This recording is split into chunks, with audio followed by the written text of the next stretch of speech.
Here we have 2006 Silverado 3500. We're about to install a Cognito leveling kit, and we'll show you some of the details. Alright, the next step in the process here is to, well, obviously remove the front tire, get the car up on jack stands, but to get some support for that lower control arm. And the next thing we're going to do is we're going to remove the upper ball joint connection. Alright, here we're removing the 19mm nut that holds the ball joint upper control arm assembly. You can see I was using a 19mm box end wrench. I've lubed the nuts up pretty good with some liquid wrench, but they're not that tight. You can get them pretty easily. And this, like I said, this is a 2006 truck, so you know, and I drive a lot off-road during hunting season and stuff, so you know, fair amount of grime and salt up under here. I live in the Northeast. Nothing's really frozen. We're on the passenger side here. I'm just getting some more close-up shots so you can see what it looks like. You don't want to remove this nut all the way. You want to leave it kind of on its last threads. And then you're going to break out your pickle fork to separate. So as you can see here, we separated the upper control arm from the lower control arm assembly. Got a couple of jack stands in place just to keep all this stuff stable. You know, you still have your brake lines and such all connected here, your anti-lock brake harness, your brake lines. 19mm bolt.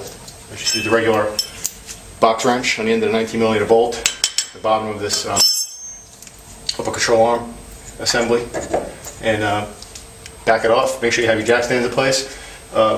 Use a pickle fork, you know, in from the side with the hammer. Takes it right out. Very basic. I'm just going to remove this other brake fluid line, and we'll get forward with swapping out this upper control arm for the Cognito unit.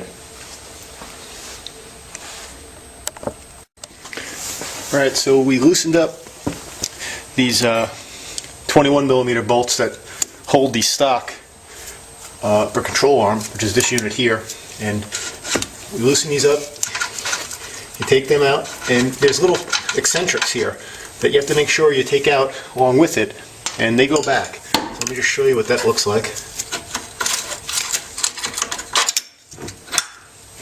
And that's what the eccentric looks like basically, and they go back in there, you know, along with the stock hardware, these stock keys, and there's a little nipple on there that kind of fits and slides, you know, up and down here. Just it'll slide right on there, attach, and that's it. So we'll take out the other side, get this stock control arm out, and we'll get the Cognito arm in. Now when you're pulling these bolts, these control arms out, you might want to just take your hammer and just tap, and they come right out. And that's the key, that's the eccentric from the other side. And I just like to kind of put everything back together when I put it on the floor, just so nothing gets lost. And just keep it like that.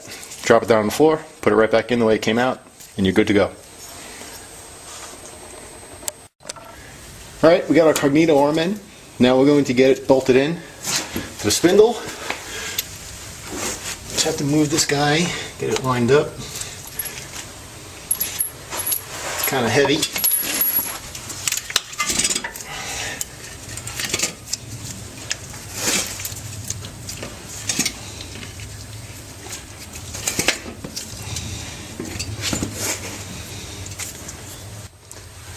We just get this right down in here.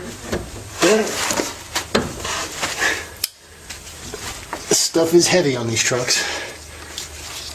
It's not the easiest thing to do by yourself, but you can manage. Just get this castle nut started on here. Keep everything secure. Then we'll get the jack on here, lift this guy up, tighten it all up. Use these washers that they give you to give you enough space so that you can get that cotter pin and a new castle nut. And the rest is wrap-up work. Piece of cake. Alright, so we have the Cognito arm in there now. It's all installed and snugged down up on the top. The last, well, not the last step, but the next step is to just tighten down that upper ball joint, get the spacing right with some of the spare washers that they supply in the kit. And once we do that, we'll get those brake lines cinched down, and we'll get the front shock installed. Alright, so we're just wrapping up our driver's side install of these Cognito leveling arms, upper control arms here for the leveling kit. And our Bilstein 5100s have gone in rather easily. The whole installation was quite simple actually. Just torquing down these top nuts here. The only thing that was somewhat of a pain in the neck was just getting the control arms with these new bushings that they come with into the actual frame. I had to actually use a gasket scraper just to kind of bend that rubber bushing a little bit in to get it started, and then it got in because it's a real snug fit. But other than that, real easy. Comes with bracket hardware to mount up your brake line. You just wire tie off the anti-lock brake sensor over to this little hole on this side. Real basic. Put the Zerks in, just have to grease up the Zerks, throw the wheel back on, and then we can get to cranking up our keys to level out the front end for our 285/75s to go on here. Very basic install. I'd say if I wasn't screwing around with the camera, I probably would have had this driver's side done in probably about 40 minutes or so.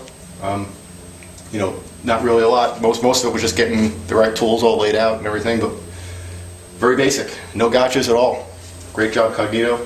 And the instructions are simple. Follow the instructions, you won't have a problem. And there it is. Well, we're almost done with our Cognito install. The last thing we have to do here is change out the stock shocks on the passenger side. Put in the new Bilstein 5100s that NorCal recommended. I'd like to thank Jeff from NorCal as well for all the help he gave me in selecting the right kit. And we're almost done. Hopefully this was helpful. It's really an easy thing to do. One of the easier things I've done to my truck since I've had it. And I would go for it. Leveling out these trucks is a good thing, and as you can see behind me here, my 285s all waiting to get on here. And you do need to bring the front up a couple inches to get those things to fit underneath the fenders nicely. So I would recommend it. Give Jeff a call out of NorCal and he'll hook you up. Good deal.